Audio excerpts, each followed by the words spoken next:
पर्यावरण शिक्षा में आज हम जलीय पारितंत्र यानी एक्वेटिक इकोसिस्टम के बारे में जानेंगे कि जलीय पारितंत्र क्या है। जलीय पारितंत्र को वैसे एक खास प्रकार की सीमा में बांधना तो सहज नहीं है, क्योंकि जहाँ से पानी का स्रोत प्रारंभ होता है वहाँ से उस स्थान तक जहाँ पर वह अंतिम रूप में एकत्रित होता है या मिलता है, अनेक प्रकार के पारितंत्रों से निकलना होता है। कुछ समानता होते हुए भी इन सभी पारितंत्रों की अपनी अपनी कुछ विशेषताएं हैं। जैसे महासागर यानी ओशिन, झीलें यानी लेक्स, नदियाँ यानी रिवर्स, तालाब यानी पॉन्ड्स, नम भूमि यानी वेटलैंड, प्रवाल भित्तियाँ यानी कोरल रीफ्स, झरने या जलप्रपात यानी वाटरफॉल्स, चश्मे यानी स्ट्रीम्स। यानी ये क्या हैं? जलीय पारितंत्र हैं, छोटे बड़े सभी जलीय पारितंत्र हैं। और इन पारितंत्रों को अब हम एक एक करके जान लेते हैं। तो इसमें आज हम महासागर के बारे में जानेंगे, यानी ओशिन पारितंत्र के बारे में। महासागर यानी पानी के बृहद भंडार, यानी पानी का जो सबसे बड़ा भंडार है, जो पृथ्वी की सतह का 70% भाग घेरे हुए है, महासागर यानी ओशिन्स कहलाते हैं। पृथ्वी पर उपलब्ध समस्त जल का 97% भाग इनमें रहता है। यानी जो पृथ्वी पर जल है वो उस जल का 97% भाग समुद्र में रहता है। बड़े भंडारणों में कुछ समुद्र भी सम्मिलित करने से इस मात्रा में कुछ और वृद्धि हो जाती है। फिर है महासागरों की रचना और संयोजन, यानी महासागर स्ट्रक्चर एंड कंपोजिशन ऑफ ओशिन्स। इनकी संख्या कितनी है? 4 है। यानी प्रशांत महासागर, अटलांटिक महासागर, हिंद महासागर और आर्कटिक। तो सबसे पहला वाला जान लें कि महासागरों में सबसे बड़ा और सबसे पुराना कौन है? प्रशांत महासागर है। पृथ्वी के क्षेत्रफल के 35.25% भाग पर यह फैला हुआ है। इसकी सर्वाधिक चौड़ाई 16,880 किलोमीटर और औसत गहराई 3,940 मीटर है।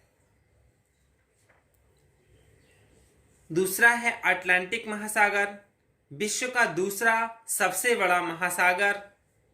पृथ्वी के क्षेत्रफल के 20.9% भाग में है। इसकी औसत गहराई 3,580 मीटर है। विश्व का तीसरा सबसे बड़ा महासागर हिंद महासागर है, जो पृथ्वी के क्षेत्रफल के 14.65% भाग में है। इसकी औसत गहराई 3,840 मीटर है। यानी हिंद महासागर की औसत गहराई कितनी है? 3,840 मीटर है। फिर है आर्कटिक महासागर, यानी चौथा। आर्कटिक सही रूप में महासागर नहीं है, क्योंकि इसमें जलपोत नहीं चल सकते। यह उत्तरी ध्रुव के चारों ओर फैला है और लगभग वर्ष पर्यंत बर्फ से ढका रहता है। इनका तापक्रम उत्तरी व दक्षिणी ध्रुवों पर -2 डिग्री सेल्सियस से लेकर भूमध्य रेखा तक 30 डिग्री सेल्सियस तक रहता है। इसमें धाराओं के प्रभाव से परिवर्तन भी होता रहता है। गहराई के हिसाब से भी महासागरों के जल के तापक्रम में भिन्नता होती है। औसत नहीं, जैसे जैसे गहराई बढ़ती है वैसे वैसे जल का तापमान कम होता जाता है। इस ताप के अंतर के सिद्धांत को वैज्ञानिकों ने विद्युत उत्पादन में भी उपयोग में लिया है। महासागरों में अनेक प्रकार के तत्व हैं, पर इनमें सबसे अधिक मात्रा नमक की है, जो अनुपात से 3.5% से अधिक होती है। दूसरे लवणों में सोडियम, मैग्नीशियम, यानी सबसे अधिक मात्रा में क्या पाया जाता है, नमक, और फिर उसके बाद सोडियम, मैग्नीशियम, कैल्शियम और पोटेशियम के क्लोराइड तथा सल्फेट्स आते हैं। सोडियम क्लोराइड क्या है, एक मिश्रित तत्व है। इसके बाद अब हम महासागरों का महत्व जान लें, यानी इंपोर्टेंस ऑफ द ओशियंस, कि महासागरों का क्या महत्व है।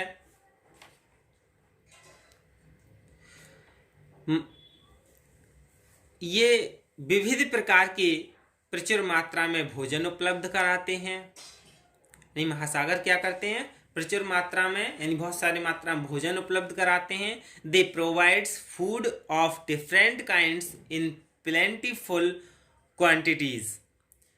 पेट्रोलियम तथा नेचुरल गैस महासागरों के सर्वाधिक मूल्यवान शक्ति स्रोत हैं। ज्वारीय ऊर्जा भी महासागरों की ही देन है।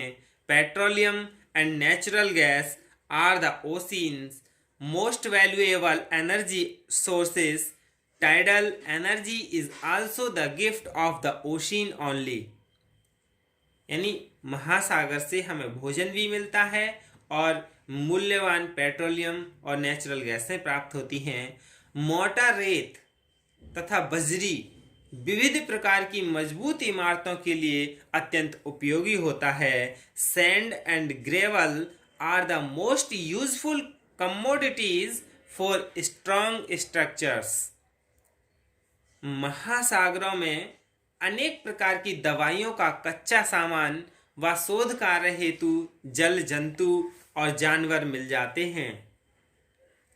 Oceans make us available raw material of different medicines and aquatic creatures and animals for research. ये पृथ्वी पर पर्यावरणीय स्वास्थ्य की रक्षा में सहायक होते हैं। कौन, महासागर। The oceans help keep the earth's environment healthy. ये परिवहन के विशाल एवं सक्षम साधन हैं। यानी ओशियन क्या है, परिवहन के भी एक बहुत बड़ा साधन है। They are the great and capable sources of transportation. अब हम क्या जान लें, महासागर के महत्व जान लिए। अब जान लें महासागरों में जैविक घटक, यानी महासागरों में जैविक घटक, बायोटिक कंपोनेंट्स इन ओशियंस। सूक्ष्म से सूक्ष्म यानी छोटे से छोटा जीवों से लेकर बड़े से बड़े जानवर, यानी व्हेल मछली जो 30 मीटर तक लंबी है, तक के अनेक जलचर महासागरों में होते हैं।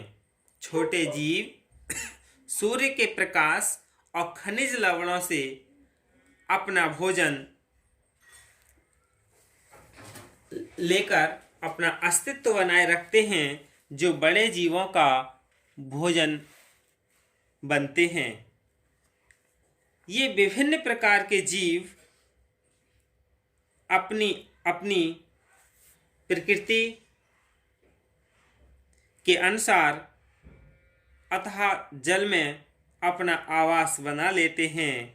कुछ पानी की सतह के साथ साथ या कुछ नीचे, कुछ महासागरों के मध्य तल में तथा अन्य तल में मुख्य रूप से मछलियां ही यहाँ होती हैं, जिनकी लगभग 13,300 किस्में अब तक तलाशी गई हैं। यानी महासागरों में मछलियों की किस्में कितनी, 13,300 किस्में अब तक तलाशी गई हैं। अब हम महासागरों की कुछ विशेष समस्याएं जान लें कि महासागरों की विशेष समस्याएं क्या हैं। दो विशेष प्रकार की समस्याएं महासागरों से संबंधित हैं, जो इन दिनों काफ़ी चर्चा में हैं। Specific problem of the ocean. सबसे पहला है महासागरों का प्रदूषण, यानी ओशियन पोल्यूशन। महासागरों का मालिकाना हक, यानी property right of the ocean, जिसके पीछे आए दिन झगड़े होते रहते हैं। इसके बाद अब हम अगला दूसरा जान लें, यानी महासागर के बाद दूसरा पारितंत्र यानी चश्मे के बारे में जान लें, स्ट्रीम्स। यानी एक चश्मा बहते हुए पानी की धारा है, यानी a stream is a following body of water. यानी चश्मे क्या है, एक पारितंत्र है, ये भी एक नदी की तरह ही है। एक चश्मा को छोटी नदी के रूप में भी जाना जा सकता है, यानी छोटी नदी भी हम समझ सकते हैं। A stream may be known as a small river. इनकी विशेषता तो यही है कि कहीं से भी फूट पड़ते हैं, जहां से निकलते हैं तथा जहां पर गिरते हैं वहीं पर जलवायु में परिवर्तन जलीय तथा स्थलीय जीव और मनुष्यों को लाभ पहुंचाते हैं। विशेषतः मुर्गावियां यानी वाटरफॉल्स के ये केंद्र होते हैं। अगला है यानी अगला पारितंत्र एस्चुअरीज। एस्चुअरीज यानी जब नदियों का पानी समुद्रों में गिरता है तो वह स्थान डेल्टा कहा जाता है। पर नदियां जब कभी अपने साथ लाई मोटी बजरी कंकड़ पत्थर गिरने के स्थान पर एकत्रित कर देती हैं तो गिरने का मुंह चौड़ा हो जाता है और नदियां कई भागों में विभक्त हो जाती हैं, यानी बट जाती हैं। इस चौड़े मुंह को ही एस्चुरी का नाम दिया गया है। यानी जब कहीं कोई पानी निकल रहा है, जिस जगह पानी गिर रहा है उस जगह यदि बजरी कंकड़ ये सारी चीज गिर जाएं तो उसका मुंह कैसा हो जाता है, चौड़ा हो जाता है और पानी इधर उधर निकलने लगता है। इस चौड़े मुंह को ही क्या कहते हैं, एस्चुरी कहते हैं। नदी का बड़ा भाग जहां वह समुद्र में मिलती है एस्चुअरी कहलाती है। And estuary is the wide part of the river near where it joins the sea. जहां पर पानी एकत्रित हो जाता है वहां का पारितंत्र नम भूमि यानी वेटलैंड के प्रकार का हो जाता है। यही क्या है यानी जलीय पारितंत्र के प्रकार हैं, जैसे महासागर और चश्मे और एस्चुरीज। इसके बाद अगले भाग में हम नदियां और झीलें इनके बारे में जानेंगे। धन्यवाद।